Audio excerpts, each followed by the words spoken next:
Bună ziua tuturor și bine v-am regăsit la un nou videoclip. După cum puteți observa, avem două variante și de data aceasta la variante avem steluțe pentru că este perioada sărbătorilor, este perioada steluțelor, de ce nu? Și să sperăm că sunt două steluțe norocoase, de ce nu? Da? O să vă rog să vă alegeți una dintre cele două steluțe care vă atrag cel mai mult, să vă gândiți la o persoană și să vedem exact ce vrea să ne spună de această dată steluța pentru voi. Avem varianta numărul 1, această steluță argintie, și steluța numărul 2, steluța roșie. Bun.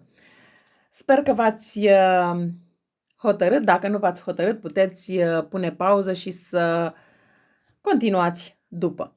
Iar eu voi începe cu prima variantă. Hai să vedem ce vrea să ne spună prima variantă pentru voi.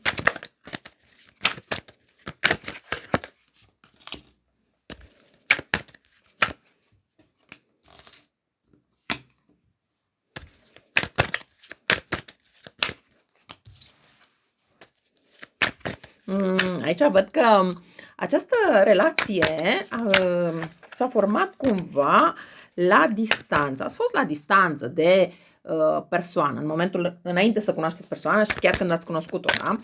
A fost o situație în care v-ați trimis foarte multe mesaje,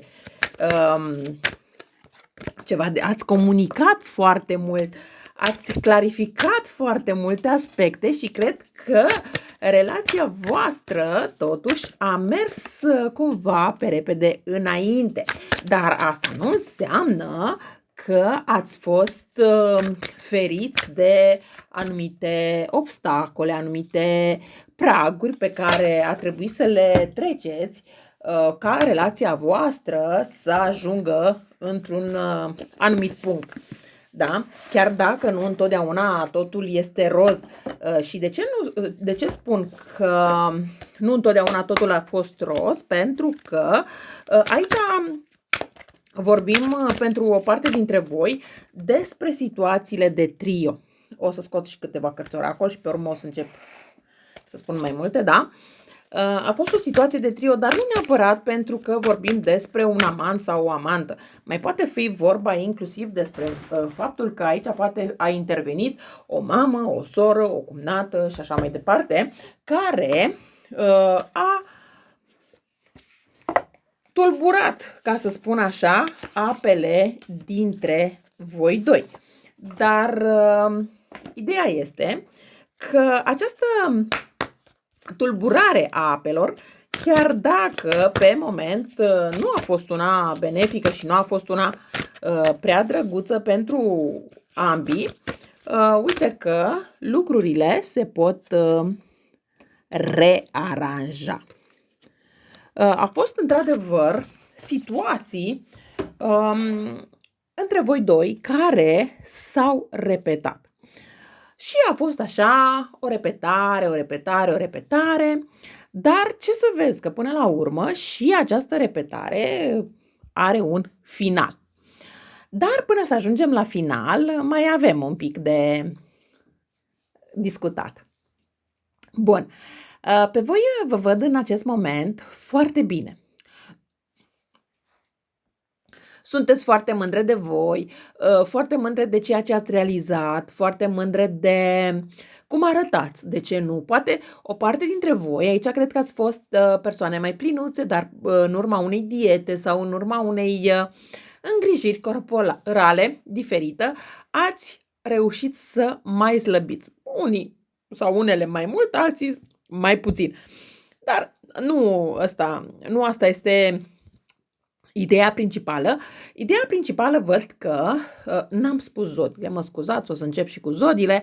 Păi în primul rând avem aici zodii de foc, pentru că predomină foarte mult, văd că berbecul și leul, dar asta nu înseamnă că nu poate să fie și o altă zodie, cum ar fi zodia săgetător, că e tot o zodie de foc, da? Plus că avem zodii cornute, cum ar fi Capricornul, Taurul, da? Avem și zodia Fecioară, avem și zodia Gemeni, avem și zodia Balanță, Vărsător. Bun. Pe lângă asta mai avem cifrele 26, 27, avem cifra 8, poate, da, uite că 26, da, 2 plus 6, avem un 8, da? Avem o 8 sau 9, dar avem inclusiv cifra 6. Poate că pentru o parte dintre voi aceste cifre înseamnă ceva. Poate să fie o zi de naștere, poate să fie numărul de la casă, de la mașină, știți că eu tot timpul vă spun cifra respectivă, sau poate data în care v-ați cunoscut sau v-ați născut sau nu știu. Pentru fiecare dintre voi această cifră reprezintă ceva. Ideea este că văd că acum, între voi și această persoană, indiferent că sunteți căsătoriți, că nu sunteți căsătoriți, nu are importanță acest lucru, există o barieră. Vă gândiți, oare mă mai iubește? Oare nu mă mai iubește? Oare de ce se comportă așa? În acest moment, energia persoanei celelalte este o energie în care nu știe ce să creadă, în care nu știe cum să acționeze. De ce? Pentru că, așa cum am spus puțin mai devreme, într-adevăr, poate exista situația de trio, dar poate exista și influența mamei, sorei, cumnatei și așa mai departe, da? Unei terțe persoane. Și această persoană, în acest moment, nu știe ce să creadă. Voi, în același timp, parcă vă simțiți obosiți sau obosite de toată situația creată. Dar, în același timp, poate că mai gustați un păhăruț de vin sau de coniac sau orice altă băutură, n-are importanță. Asta nu înseamnă că consumați băuturi alcoolice dacă stați într-o seară și beți un pahar de vin, mai ales acum că e frig afară și poate vă face plăcere un pahar de vin fiert, de ce nu? Dar stând așa și cu acel pahar de vin în mână, vă simțiți ca niște regine, ca niște prințese, care vreți să se întâmple anumite lucruri, să se schimbe anumite lucruri din comportamentul acestei persoane față de voi. Ceea ce pot să vă spun eu aici este faptul că voi credeți în anumite situații că nu sunteți în stare, că nu sunteți suficient de capabili voi sau poate că nu credeți că cealaltă persoană este capabil sau capabilă să facă anumite lucruri. Poate chiar să-și ceară scuze sau poate că să schimbe situația sau nu știu ce vă imaginați voi în acest moment că cealaltă persoană nu poate face. Dar să știți că mă scuzați. Persoana cealaltă poate să facă foarte multe lucruri, nu se pune problema și chiar își dorește să facă tot felul de lucruri, dar ce să vezi, are nevoie de un impuls. Aici la voi mai văd că este vorba inclusiv de faptul că este un drum care vă desparte, un drum care, așa cum am spus, poate sunteți la distanță încă acum în aceste momente. Ideea este că aveți nevoie, ca și voi, nu doar, chiar dacă sunteți doamne, n-are importanță, să așteptați în permanență ca cealaltă persoană să facă anumiți pași. Dacă voi vreți ca această persoană să revină la voi, dacă voi vreți ca această persoană să se reîntoarcă la voi, să facă anumiți pași în plus față de voi, nu știu, poate chiar o cerere în căsătorie sau orice altceva, acum este momentul să acționați dacă vreți înapoi persoana sau dacă vreți ca persoana respectivă să facă niște pași în plus. Cumva această persoană are nevoie de ghidare, de scuturare, de cum vreți voi să spuneți sau cum vreți voi să numiți această parte, pentru că această persoană nu este neapărat că nu vrea ce vă doriți voi, dar poate nu știe cum să facă sau nu se gândește. Pur și simplu sunt persoane aici care nu se gândesc la faptul că voi poate vă doriți un inel, că voi poate vă doriți cererea în căsătorie, că voi poate vă doriți o nuntă, că voi poate vă doriți o casă, că voi poate vă doriți o mașină. Da? Și este nevoie ca voi să începeți prin a da niște semne acestei persoane și chiar, de ce nu, să purtați o discuție și să-i spuneți clar, uite, eu îmi doresc asta, asta, asta, asta și să vedeți exact ce se poate face. Aici văd că această etalare predomină foarte mult pentru persoanele cu ochii verzi. Poate voi, poate cealaltă persoană are ochii verzi, nu știu, dar să știți că ca să reușiți să faceți această persoană să vă iubească, să reușiți să faceți această persoană să facă ce voi vă doriți, este momentul, acum este momentul ca în perioada imediat următoare, când vă întâlniți, la prima ocazie, când vă întâlniți cu persoana respectivă, să vă uitați în ochii persoanei și să purtați o conversație. Nu unul să se uite în stânga, altul în dreapta, nu să țipați unul la altul, în speranța că dacă voi țipați, cealaltă persoană vă aude. Nu, din contră, în momentul în care țipi, cealaltă persoană are spre tine o ignoranță. Își pune acel zid de autoapărare care se numește ignoranță și vă ignoră pur și simplu fără să mai țină cont de ceea ce voi vreți să spuneți. De asta este foarte important ca să aveți un dialog, nu un monolog, da? Un dialog, uitându-vă cu calmitate, cu dragoste, cu iubire la cealaltă persoană și să îi vorbiți deschis despre dorințele voastre, despre felul cum vedeți voi relația voastră și așa mai departe. Chiar dacă sunteți despărțiți, o să spuneți, păi da, m-a blocat pe toate rețelele de socializare, a făcut mai știu eu ce. Da, indiferent dacă v-a blocat sau nu v-a blocat pe rețelele de socializare, atunci trebuie să aveți un pic de răbdare pentru că de deblocat vă va debloca. Și, bineînțeles, veți avea posibilitatea să vorbiți cu persoana respectivă. Dacă nu, cei mare lucru să vă creați voi un cont fals și să, și să vorbiți cu persoana. Adică asta cu blocatul, deblocatul pentru mine nu are importanță. De ce? Pentru că atunci când vrei să urmărești o persoană sau atunci când vrei cu tot din adinsul să vorbești cu o anumită persoană, poți găsești metode să faci încât să discuți cu persoana respectivă. Deci, ca și concluzie al acestei etalări, voi știți cum trebuie să fiți acum? Păi, cum sunt acele mere coapte care, în momentul în care le vezi, ți-e mai mare dragul. Așa trebuie să fiți și voi, pentru că voi, clar, știți ce își dorește cealaltă persoană și să fiți ca acel măr roșu pe care persoana și-l dorește. Da? Deci, să faceți acele lucruri pe care persoana și le dorește de la voi sau cum vă vede în sens pozitiv persoana pe voi.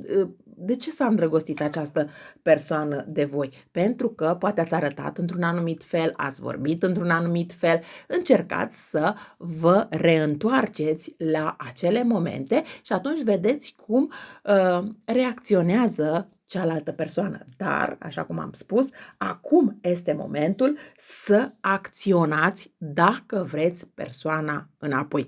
Dacă nu, atunci dacă voi în acest moment o să spuneți, păi nu fac eu primul pas, că el a greșit, el trebuie să vină.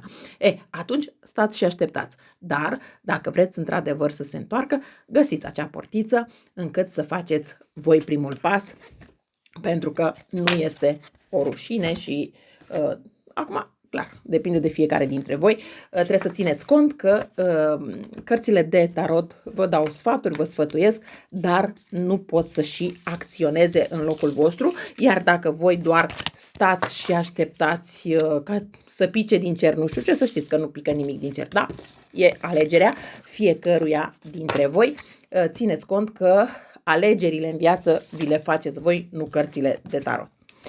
Bun, dar să trecem la varianta numărul 2 și anume steluța roșie. Hai să vedem și pentru cei de la steluța roșie ce ne spun cărțile de această dată. Hai să vedem. Hai să vedem ce ne spun cărțile și pentru voi. Și aici situație de trio. Eu aș prefera să spun că este o situație în care vă distrați, nu că este o situație de trio sau că voi cei care vedeți această etalare sunteți sau provocați această situație de trio, da? Deci n-aș vrea să... cred că ar exista o astfel de situație, dar bineînțeles că nimic nu este exclus, voi trebuie să țineți cont că este o etalare generală, nu personală și nu vi se poate potrivi tuturor. Asta nu înseamnă că toate persoanele care văd această etalare sunt într-o situație de trio, da? Puteți să fie una, două, dar nu toate. Bun. Wow, ce etalare frumoasă și o să vă și spun de ce.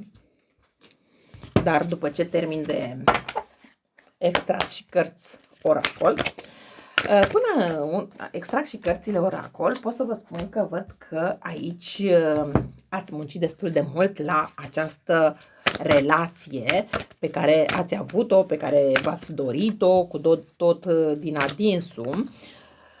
A existat destul de multă comunicare între voi doi și destul de multă afecțiune. Și chiar au existat acele momente în care ați găsit foarte multe puncte comune între voi doi, pentru că această relație nu cred că s-a dezvoltat așa pur și simplu, ci pentru că au existat niște asemănări între voi doi. Iar voi ați văzut aceste asemănări, aceste lucruri care v-au atras la această persoană.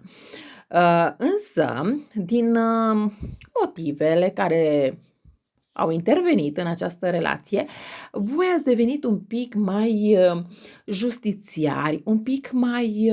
Da, într-adevăr, sunteți persoane corecte și vreți să fiți tratate cu corectitudine, cu respect, bineînțeles, ceea ce este și foarte normal, dar în anumite situații, aici au existat anumite situații care poate cealaltă persoană nu le-a simțit din partea voastră, în sensul că poate uneori v-a reproșat că sunteți prea critică, că sunteți prea rațională, că sunteți prea rece, că sunteți prea dură, că sunteți prea, nu știu, ceva de acest gen sau că nu ați fost în anumite momente lângă el sau lângă ea, da? Dar asta nu înseamnă că nu se pot rezolva lucrurile dintre voi doi. Acum, aici văd foarte clar zodiile de pământ, dar văd inclusiv zodii de apă și nu numai.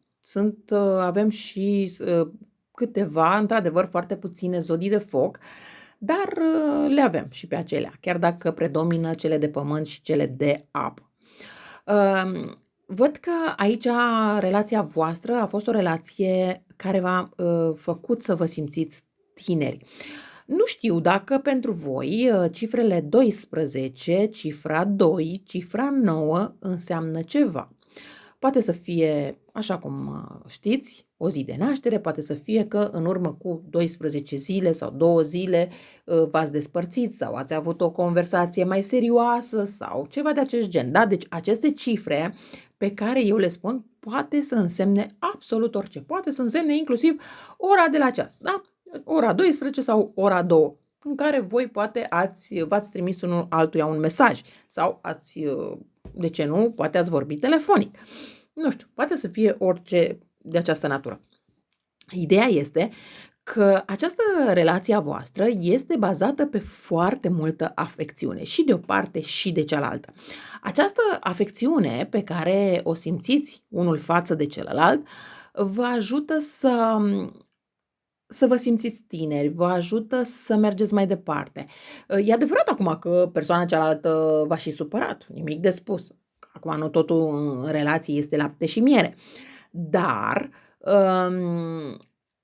când vă gândiți cu iubire la persoana cealaltă, ea încercați să închideți ochii și să vă aduceți aminte de acele momente când ați cunoscut persoana. Ce ați simțit în acele momente? Când ați început relația voastră de dragoste, ce ați simțit în acele momente? Păi ce ați simțit? Ați simțit iubire, ați simțit pasiune, ați simțit atracție și așa mai departe. Și ați luptat din răsputeri pentru relația voastră. Însă, pe drum, într-adevăr, s-au întâmplat anumite evenimente care nu neapărat că s-a pierdut din dragostea respectivă, pentru că nu putem spune așa ceva, dar au intervenit așa niște gânduri negative care cumva v-au îndepărtat puțin de persoana voastră. Aici se poate întâmpla o parte dintre voi chiar să locuiți împreună cu cealaltă persoană, dar să dormiți în camere separate, în paturi separate și așa mai departe. Este timpul să vă gândiți că așa cum v-ați suportat la început, ar trebui să vă suportați și acum după 5 ani, 10 ani, dacă într-adevăr vreți să reparați ceva. De ce? Pentru că stând la distanță unul de celălalt, nu veți putea repara niciodată relația și nu veți mai readuce acele sentimente, acele momente frumoase în viața voastră dacă le trăiți la distanță. Dar bineînțeles că este alegerea fiecăruia dintre voi. Aici nu știu de ce îmi vine să spun că o parte dintre voi, da, țineți cont că este etalare generală, nu personală, dar o parte dintre voi au copii care sunt zodia Fecioară sau zodia Pești.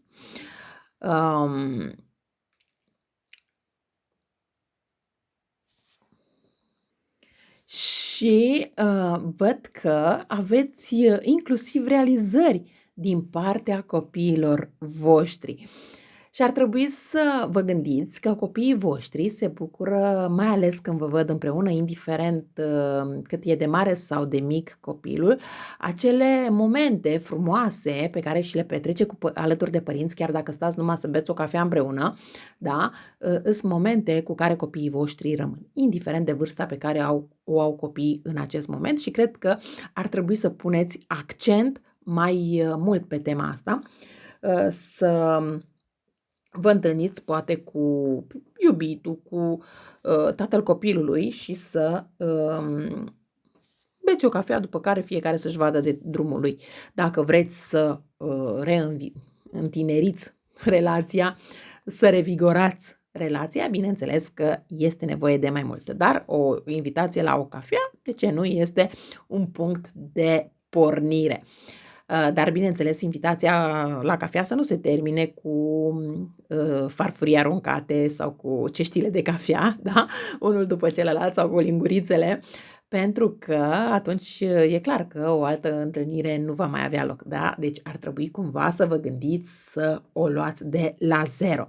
Știu că este foarte greu, nimic nu este ușor, dar atunci când îți dorești ceva de dragul familiei, de dragul stabilității, pentru că de ce spun?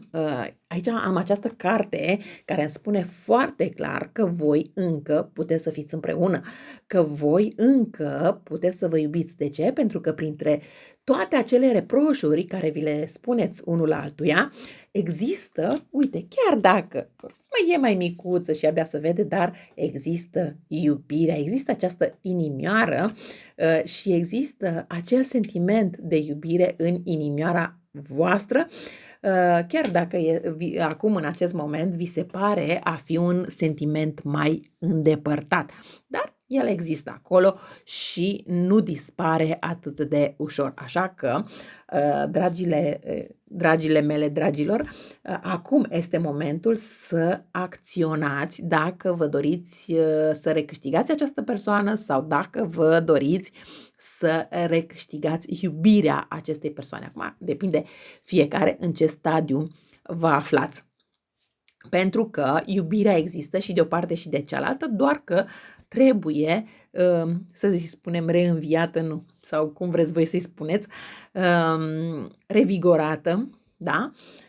Și să puteți forma un cuplu pe mai departe. Dar, așa cum am spus, este nevoie să începeți de undeva. Și la voi se pare că o invitație la o cafea, după care există angajamentul, că trebuie să vă luați un angajament în sensul că nu urlați, nu țipați, nu aruncați cu farfuriuțe, cu ceșcuțe și așa mai departe. O să vedeți că lucrurile, indiferent cât v-ar fi de greu, să nu aruncați cu farfuriile după cealaltă persoană, o să vedeți că lucrurile ușor, ușor și pas cu pas se rezolvă. De ce? Pentru că în momentul în care această persoană vă vede că nu ripostați, vă vede că sunteți mai calmă, vă vede că nu îi vorbiți urât, că îi arătați un pic de respect și așa mai departe, în momentul acela persoana o să înceapă ușor, ușor să vorbească cu voi prin mesaje. Și de la un mesaj la alt mesaj, uite, hai să ne mai întâlnim o dată, hai să ne mai întâlnim de 2 ori și așa relația voastră reîncepe, dacă vă doriți, bineînțeles, dacă nu vă doriți, nu reîncepe nimic. Dar astea, ca și concluzie, acum este momentul să acționați, să faceți acea invitație la cafea și să vă luați angajamentul că acea cafea se servește în condiții optime, cu respect, cu o vorbă bună și calmă, da? Și întâlnirea are loc într-un mediu plăcut pentru fiecare dintre voi. Și veți vedea că lucrurile se rezolvă. Eu cam atât am avut de spus pentru voi. Vă mulțumesc că m-ați ascultat și vă doresc o zi cât mai frumoasă în continuare. La revedere!